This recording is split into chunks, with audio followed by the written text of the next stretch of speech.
नमस्कार, मैं कल्पना चोपड़ा, आप देख रहे हैं एएनएन मीडिया।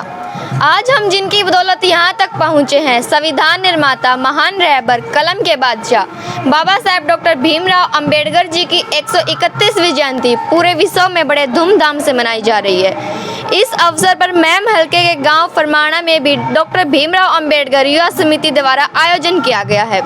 इस आयोजन पर मुख्य अतिथि पहुंचे हैं माननीय राज्यसभा सांसद रामचंद्र जांगड़ा जी। करेंगे हम उनके साथ कुछ पल साझा। जांगड़ा जी नमस्कार। नमस्ते। जांगड़ा जी, आज के आयोजन के बारे में बताएं।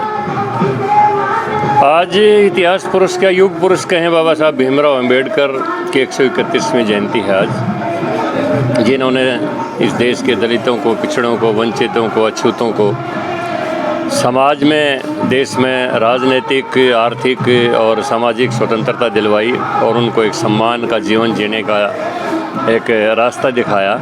ऐसे युग पुरुष के आज एक 131वें जन्म दिवस के ऊपर आज हम फरमाना गांव में आए हैं और जो मूल मंत्र बाबा साहब ने दिया था कि शिक्षित बनो, संगठित रहो और संघर्ष करो, और सबसे बड़ा जो उन्होंने जब लोकतंत्र की सार्थकता के विषय में एक मंत्र दिया था कि हिंदुस्तान का मतदाता जब ये समझ जाएगा कि मैं जिस व्यक्ति या दल को अपने ही मत के द्वारा अपने ऊपर शासन करने का अधिकार दे रहा हूँ, उसका व्यक्तिगत चरित्र क्या है, देश के लिए सोच क्या है, समाज के लिए क्या है उसकी सोच, और ये परख के जब उस दल या व्यक्ति को अगर मतदाता वोट देना सीख जाएगा तो देश में सच्चा लोकतंत्र साकार हो जाएगा।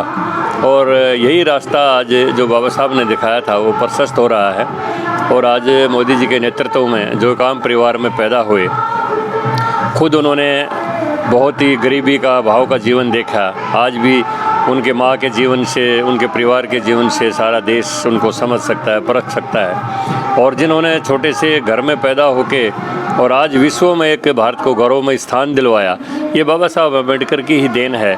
क्योंकि आम आदमी को अपने मत से सरकारें बनाने का जो अधिकार दिया गया वो बाबा साहब ने लोकतांत्रिक व्यवस्था इस देश को दी, उसकी बदौलत आज लोकतंत्र सार्थक हुआ है।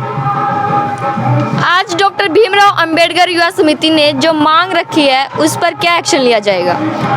वो मांग हमने पढ़ ली है, देख ली है। 11 लाख रुपए का अनुदान अंबेडकर भवन को हम अपने सांसद कोटे से देंगे। बाकी जो गलियों की और दूसरी मांगे हैं वो हमने पढ़ ली हैं। और वो प्रशासन में अलग अलग हेड होते हैं, कोई काम डी प्लान से होने का होता है, कोई मनरेगा से होता है, कोई नरेगा से होता है, और कोई HRDF से, हरियाणा रूरल डेवलपमेंट फंड के माध्यम से होता है। तो वो जिस मद से वो काम पूरे होने की प्रक्रिया में होंगे, मैं सबको अपने ज़िले के प्रशासन को उनको दे के और उस माध्यम से सारे कामों को हम पूरा करवा देंगे। एएनएन मीडिया के माध्यम से दर्शकों को क्या संदेश देना चाहोगे? मैं यही चाहूँगा कि जो बाबा साहब ने कहा था कि सामाजिक समरसता के बिना राजनीतिक स्वतंत्रता के मायने नहीं हैं, और आर्थिक स्वतंत्रता के बगैर सामाजिक समरसता आ नहीं सकती है। इसलिए इन तीनों विषयों को मैं सोचते हुए लोग अपने जीवन में आगे बढ़ें, तरक्की करें, अपने बच्चों को शिक्षित करें, और बजाय कि सरकारी योजनाओं के ऊपर निर्भर रह के अपने हाथों की शक्ति के द्वारा असम्मानजनक जीवन जीने के लिए बाबा साहब ने जो मंत्र दिया था उसी की प्रेरणा से रहें। और इतनी छोटी सी उम्र में तू जो इतने बड़ी एंकरिंग करती है, तेरे को भी बहुत बहुत आशीर्वाद। धन्यवाद।